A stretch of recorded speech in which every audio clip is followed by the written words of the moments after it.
Welcome to the House Flint Inspections podcast, where we hope you enjoy stress-free home buying, home selling, and home ownership. I'm your host, Brian Botch, and I'm joined today by Kelly Lamont. Hi, Kelly. How are you today? Still swell. Still swell. Well, all right. Fair enough. We're joined today by Pippin and Kelly Marie. They're with the Meaningful Moves team at Coldwell Banker Apex here in McKinney, Texas. Welcome to the podcast, guys. Thank you. So, Pippin, Kelly Marie, tell me a little bit about how you guys teamed up. How did you end up as a team here? Well, okay. I'll tell the story. Okay. So, Pippin and I, we attended church together. We still attend church together. And we knew of one another, but we didn't hang out with each other. So we kind of hung out in some circles of friends that overlapped and whatnot. And Pippin had been doing real estate for a couple of years, and it was getting crazy. So this was like back in 2008. It was right before the market crashed. So it was those 2 or 3 years right before it crashed, and it was just crazy. And one afternoon, we were picking up our kids at Mother's Day out, and she ran me down in the parking lot and said, "Hey, I heard that you were thinking about getting into real estate." And we had a couple hour-long conversation. You know, the next was, I guess, a match made in heaven, because we had people tell us, don't do this. Yep. It never lasts, for people who are not either a married couple or a mother-daughter or some sort of relative. Right. And we did it against all odds. And here we are. Almost 15, 14, 15 years later. Wow. Yeah. That's amazing. And so you guys started around the 2008 time. So you've seen pretty much every type of market there is to see. That's right. We definitely know that the pendulum swings back and forth no matter what. Yeah, Yes. absolutely. One thing we're seeing in this market is, at least from our side, from the inspection side, we're doing a lot of inspections where people are actually selling their homes themselves. They're not using an agent. It's like a for sale by owner type situation. And we're seeing more and more of those. They're ticking up. What are you guys seeing from your side? Is that a trend? And why is that good, bad, or indifferent? Well, anytime that we're sitting in a seller's market, that is something that you're going to see, because people are like, you know what, we'll just cut out the middleman. We'll just do this ourselves, right? And you know what else you're going to see? You're going to see a lot of like the open door, the brokerages where they're kind of, they Discount. Yeah, Yep. they're a discount brokerage. Their whole claim to fame is that they're going to make it real simple for the seller. They're going to come in, they're going to swoop in, they're going to buy it for them, and then they'll list it when it's, good for them, right? After they move out or whatever. What we strive to educate people on is if it says it's too good to be true, it's too good to be true. So if you think that you're going to get out from underneath something at a discount, it is never the case. Typically, when you're selling your home, you're going to pay a buyer's agent 3% and the listing agent 3%, so a total of 6%. And a lot of times with these brokerages, they'll come in and they make it sound like it's going to be a lot less than that. But in actuality, if you read the fine print, they're actually giving them about 12%. Wow. And let's face it, these brokerages, what their whole claim to fame is that they come in and they buy these houses. They make it convenient, right, for the seller to walk away. Charge. Yeah, there is a convenience charge. Yeah. And they turn around and ultimately they flip the house because they're in it to make a profit. Right. That's their whole deal. They're making a profit in this. So in some instances, say, for example, where maybe you have somebody who, the house is theirs due to a death in the family and it was willed to them, or, it's kind of like the whole model of the We Buy Ugly Houses. Right. That is their model. That's how they do their business. And what we feel like the people that we're dealing with, they're there to make the most out of the sale of their home. Sure. And that is where we feel like we bring that to the table to our clients. There's so much more that goes into selling a house than literally just like the offer or just the sell, right? I mean, there's a whole backstory that has to go on with it. Preparing the house. We know all the vendors. We know the good people that are going to come in and are going to inspect the home and help ready the home.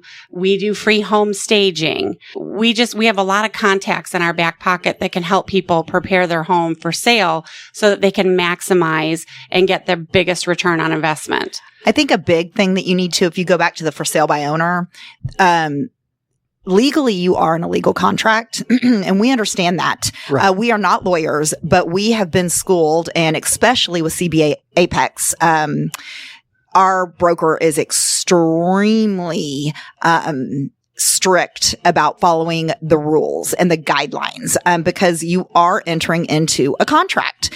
And we all know, and you probably have seen it on the inspection side too, people do sue one another, and there are things that happen, and we guide on that, especially when it comes to for sale by owners. And listen, sometimes for sale by owners work. Mm-hmm. We've seen it, especially like if it's family members or if it's a good friend and they're switching homes. There are times, but for the most part, if you're actually going to put it out there to a market of people that you do not know, it behooves you to have somebody on your side who is working just for you. You have to be able to navigate who the lender is, what all the fine print is, all the other things that go into the minutia of a contract. Right. And that's where we come in, and that is what you pay us for.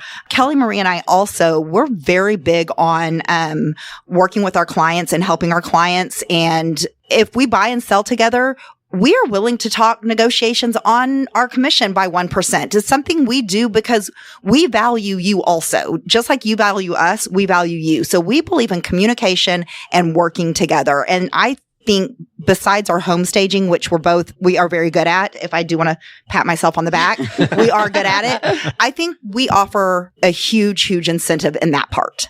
Well, and something you said, Pippin, I mean, if I was selling my house as a for sale by owner, right? The one thing I can't imagine trying to sort through are all the offers coming in, right? Because the best offer isn't always necessarily the highest price offer. A lot of times it's not. Right. Yeah. And just knowing, hey, this offer, the financing's more solid, or, this offer's, better because they're willing to do this or that or the other thing. That would be so hard. I can't even imagine having no experience in trying to wade through that. It is hard, and it's hard on both sides of it. So my background before getting into real estate was, I was an allocation specialist at JCPenney headquarters. So I had more of a number cruncher background, retail background. Because really, as a seller, you want to know, what is my bottom line? Sure. What am I going to get out of this deal, right? What is the sales price? Who's paying for title policy? Who's paying for home warranty? Like Pippin said, we are very good at communication. We pick up the phone and we call those lenders. We want to know. We ask the questions, because in this market, it's really easy to provide a straight contract, but really it is a contingent offer, but they didn't say contingent on that because they're going to play the dates on the whole financing contingency. And they don't have to disclose that it is a contingency if they feel like, the dates are going to jive with their timeline. So contingency meaning I can't buy your house until I sell mine? Correct. Correct. Okay. And so a lot of times, and listen, sometimes, we can play that game too if we're representing a buyer, if it's advantageous for that buyer and we know that we're going to protect them. But we look at dates, right? So if they're going to get their house all squared away before we've got to close on this other house or before the timeline lines up and it's safe to do so, we may put forth a regular offer as well. But when we're representing a seller, we want to make sure that we are digging in and talking to these lenders and making sure, because we've had situations arise where we call the lender and they say, oh no, this is definitely a contingent offer. But the agent didn't present it that way to us. Right. And if we would have just taken it, again, as just a homeowner looking at it, we wouldn't think to ask those questions. Well, right? And fair to a buyer's agent, if you are playing within your third-party financing dates and you back out, you have the right to back out. Now, it's shady, but it happens. Agents are protecting who is what they're working for. Right. And so if I don't ask those questions, they're not going to tell me. But if I know to ask the questions, then we get into a conversation that's a lot more honest. Sure. And so that's another way that we help. The other issue that we see a lot is our appraisals. An appraisal is just, what is your home worth? What does the bank think your home is worth? And if you're selling your house at $250, but you have an offer in at $265, will that home appraise at $265? If it does not appraise at $265, who is going to bring the cash difference?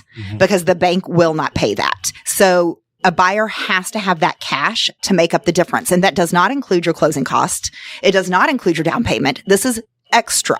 And so explaining that to a first time home buyer is also very difficult because they're the first time they're doing this, and you have to really spell it out, write it out, show them the difference, and then explain to them you need this much extra cash. And it all really just goes back to communication. Yep. Yeah. I mean, we really school our buyers as well as our sellers. And we are helping close deals. We just had another deal close yesterday where we found out through the neighbor that in our offer that we presented, it was not all cash, but we found out through the neighbor that there were other offers, which we knew, but some of those were cash offers.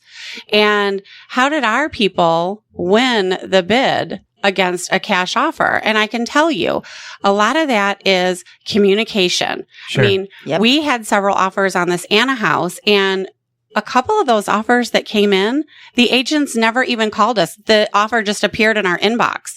And we obviously don't make the decision, right? The seller makes the decision.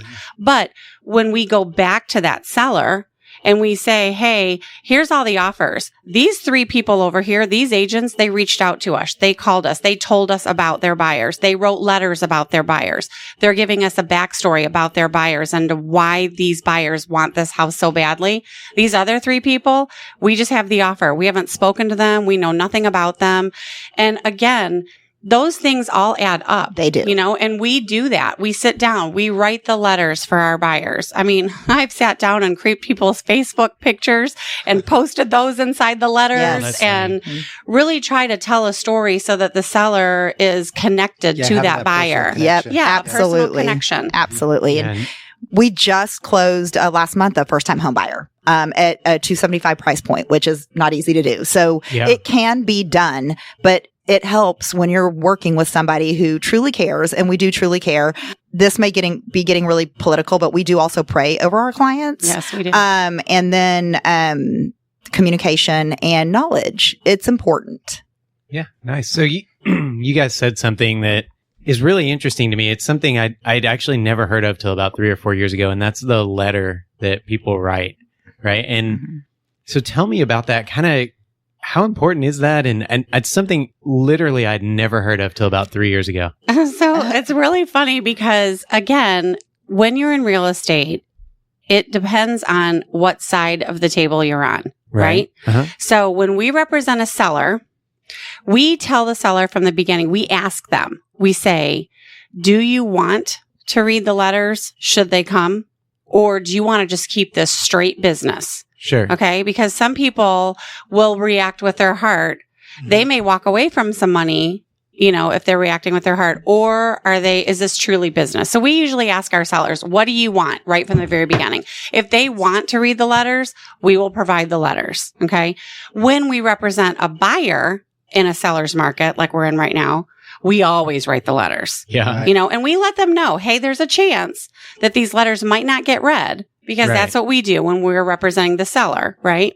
But on the buyer side, we do everything that we can to make that transaction personal, to make that buyer feel like somebody versus just numbers on a piece of paper. But that also comes into, Kelly Marie, when we, both of us do this. We pick up the phone and we're like, hi, Mr. Seller's agent. Yes. My buyer is awesome. Oh my gosh, you should see them. They have, this is their first time. They have worked so hard. They have saved this much money by themselves. Nobody has given them a thing. They are so cute. They are hoping to start their family here. I tell them all about them. So we're already giving them the letter just by talking to them. The letter just reinforces, what we're saying. And we've won. That's how I won the one I was just telling you about. And then in February, we had a couple come from California, and they were, when I say older couple, they just had older kids. They were in their mid-30s buying their first home, and they had saved $100,000.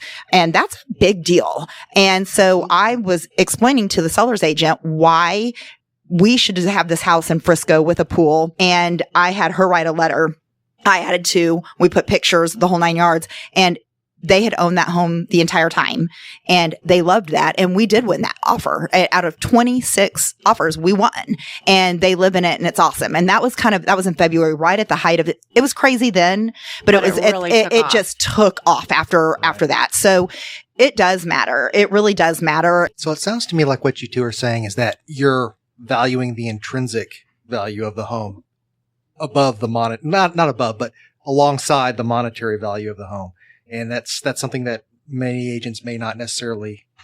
Correct. So if you look that's right. If you look at the Anna home, that we just went under contract on yesterday, we had, we had 9 offers. 3 of them, I told them don't bother because they told me the list price that they were going to come in at. And I just was like, you're already too low. We had 2 really strong offers that were very similar to each other. One of them was an investor for cash. The other one was a person living with an autistic son. And when you looked at them, and yes, money does matter, but they were very, very similar. Our sellers chose the family and they chose the story. Mm-hmm. A lot of people do. Well, and most people, their home is so much more, right, than just brick and mortar. Absolutely. It's like, we always say, it's kind of like our tagline, like a home is so much more than a home. It's where like families are made and, memories are made and families are raised and whatnot. And so people care about who that next buyer is and how important that house is to that buyer. Sure. Right. So if you can relay that information, that message to the seller, then it just kind of gives your person a little bit of a leg up. Well, and that's why we're called the Meaningful Moves team. We really do put meaning into, we care. Yeah, it's like, I've noticed I live relatively close by our offices. Yes. And, I've noticed in my area of the neighborhood, all the families that have kids that were near to my age have all moved out, and then there's new families coming in. So it's like the next cycle is starting to happen. Totally. I'm seeing that in my neighborhood too. It's crazy. Yeah, us too. Yeah. One more question, guys, and then actually not one more, 2 more questions, but okay. I want to get this one in. One of the things we are seeing, people getting inspections, even though the sellers have waived, buyers and sellers, I guess, have waived their option period, but they're getting the inspection anyway because they want, rightfully so, right? Want to know, okay, we're buying this. Yeah. What are we buying? Right.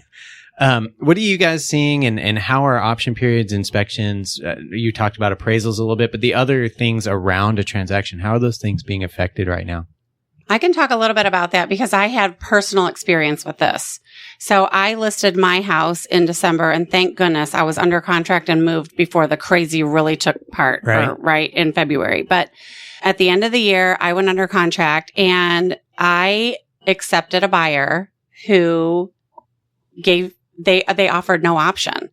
And honestly, we had never seen that. It's the first one. Never. It's the first time we had ever seen an offer come through in our almost 15 years where they were like, we're just not going to do an option. And I thought, how does that work? I mean, if you have no option, then you can't back out due to the unrestricted right because you don't own the unrestricted right to back out now, right? Right. Yeah. But we all know too that there are many other backouts for a buyer. There are other ways that they can back out of a contract. Sure. So what ended up happening with me was I accepted their offer with no option. And then I scratched my head a little bit when I saw the inspection come through because I'm like, well, wait, why are you doing an inspection? I mean, you don't have an option. But obviously they want to your point, you don't want to buy a house that's falling in, right? You want to make sure, you want to know what's going on with it. And so they did. And they did come forth with a repair amendment. And I thought, well, that's odd. Now, I am obviously an agent. Right. I'm in the industry. My husband has been a project manager for a very prominent builder for 23 years in the area. Right. And I did do, just because I felt like it was the ethical right thing to do, I did negotiate repairs and I did pretty much every repair that they asked for. Right. That's just me. I have since found out that technically in that scenario, the seller does not have to do anything. That's right. They do not have to do anything. Could the buyer choose another way to back out of that contract? They could. They could back out of that contract using another route. But to answer the question, a seller in that scenario, they don't have to do any repairs. Again, it comes down to communication. I know I sound like a broken record, but we school our sellers before we even list. Mm-hmm. Listen, any buyer with a good buyer's agent does not matter. They are going to do an inspection because they need to know that the foundation is okay, that HVAC is not, 35 years old and hanging on by, tape. That never happens. And right, exactly. And so I school them like, listen, if there's something crazy, it doesn't matter who's buying your house. You want to fix it for them. It's the right thing to do. And there have been times where we've been like, no, we're not, because this was an actual great inspection and we're not going to fix, the caulking around the shower. Right. But if it is something big, so if you school and talk and communicate and everybody goes in with clear eyes, people are not shocked and scared when they're like, wait, they want $5,000 in closing costs to cover repairs. And I'm like, hey, whoa, we can negotiate this. Let's look at the big stuff. And it does help to have a builder. We can call him and kind of get some quotes that, are pretty accurate and give a number. But it just comes down to communication and then just realizing too, what we also tell everybody, whether we're the buyer's agent or the seller's agent, it takes 4 parties working together to make a smooth transaction. That's the buyer, the buyer's agent, the seller, and the seller's agent. If we can all 4 work together, because our goal is the same. We want to close this house. Right. And if we can work together, realizing we do this as a group effort, then it's usually pretty smooth. And so for the most part, I feel like we do very well in that. And we do have smooth transactions. Every transaction is different. That's something else we've learned. And every person and personality is different. But stay calm. We figure it out. Doesn't mean we don't have hiccups, but we keep them as smooth and our bumps as smooth as possible. And something that you mentioned in talking about inspections, one of the things that we love about working with you is that you provide a very detailed inspection. Yes. Not only with pictures, with PDFs, but also with videos where you show, hey, here's your drippy faucet. Hey, here's this, here's that. And one of the things that we try to have every seller do is get the home inspection before you list the house. Yeah. That way, it's not a surprise. Yep. And we feel, again, back to our broken record of communication, it is really paramount. That is what makes everything go smooth. And if your seller is not caught off guard, and also it gives them a good advantage too, because if you do have another inspector that comes in who maybe is not as savvy as you or doesn't know what they're talking about, which listen, in sellers markets, you see a lot of bad home inspectors and you see a lot of bad agents. They just want to get in for the money. They think we're going to get in while the getting's good. And they really muddy the waters for the rest of us that are trying to do an upstanding job. They do. And they undercut the market too. 100%. Which is absolutely. Really tough to deal with. That is something that we really ask our sellers to do before they list their house. And then that way, when the repairs do come, they already know what to expect. They already know what this is going to cost them. What is, I guess, the best advice you could give to somebody right now? If somebody was trying to buy a home right now, if there was just one thing, it would be to call Kelly Marie and Pippin Galloway. I'm laughing. Okay. In all seriousness, that is serious, but in all seriousness, we tell our buyers and our sellers all the time, they'll say, oh, I hate to bother you with this dumb question. And what we tell them all the time, knowledge is power. Absolutely. The more you know, the better it is. And so that is my number one.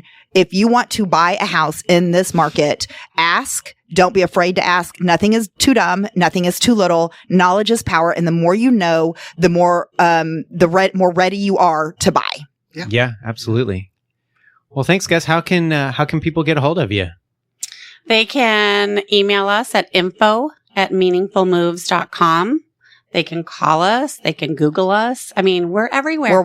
Or just call the McKinney Coldwell Banker Apex office, and they will put you in touch with us. Okay, very good. And you guys do Facebook, Instagram, all of it. If somebody wants all to of follow it. you, they can. Yep, we're everywhere, folks. Any last words, Kelly? No. I just really enjoyed the conversation. It was really good. It was a really good one. Awesome. Thank y'all for having us. We really appreciate it.